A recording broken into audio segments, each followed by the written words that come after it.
Thank you. We are going to try to keep members to 3 minutes because we have two members that showed up right after I made that last statement. I have Representative David Min. On my mic here. Thank you, Madam Chair, for holding this hearing. I want to thank the witnesses for your very powerful stories, which I think really are emblematic of the stories that people are starting to realize around the country that are going to be their stories. And I'm a freshman. I just got elected last year. This is my first year in Congress, and I've watched over the last 9-10 months as the other side has rammed through extreme legislation, including the misleadingly named One Big Beautiful Bill, which had nearly $1 trillion in cuts to Medicaid. And that is going to happen in 2027. Millions of people will lose their health care because of that.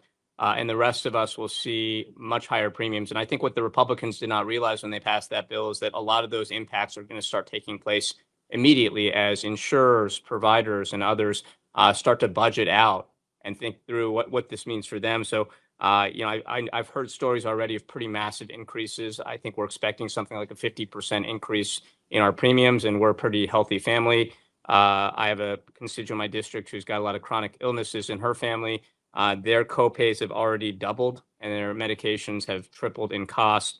And so I guess first just wanted to ask you, Ms. Holcomb and Ms. Freese, the ACA is estimated to increase costs by something like 75% on average. We've heard stories, including from you, about how this might increase much more, 600 to maybe 2,000, 3,000 in some cases. What does that mean in a practical perspective if you or your friends or neighbors or loved ones have to face thousands of dollars in increased premiums each month? For Ms. Freese and Ms. Holcomb. Let's start with you, Ms. Holcomb. I believe it's not just my family that is in this position. I think it's going to take a wear and tear on the psyche of many families across America. I think that we're already scared and fearful as it is. And with us all experiencing the lack of proper medical care because we can't afford it, I think that will snowball into something that won't be healthy for us. And there's certainly families not as well positioned as the two of you that might just lose access to care. Absolutely. And Ms. Freese?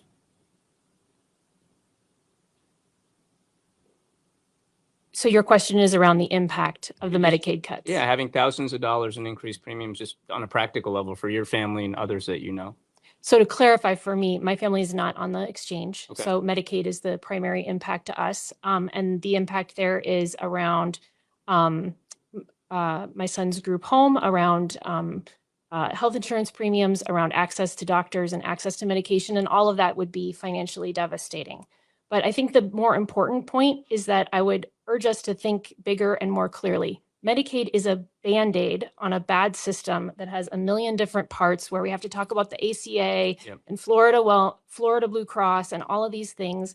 And that's the costs of it, and how the little tiny details work aren't the point.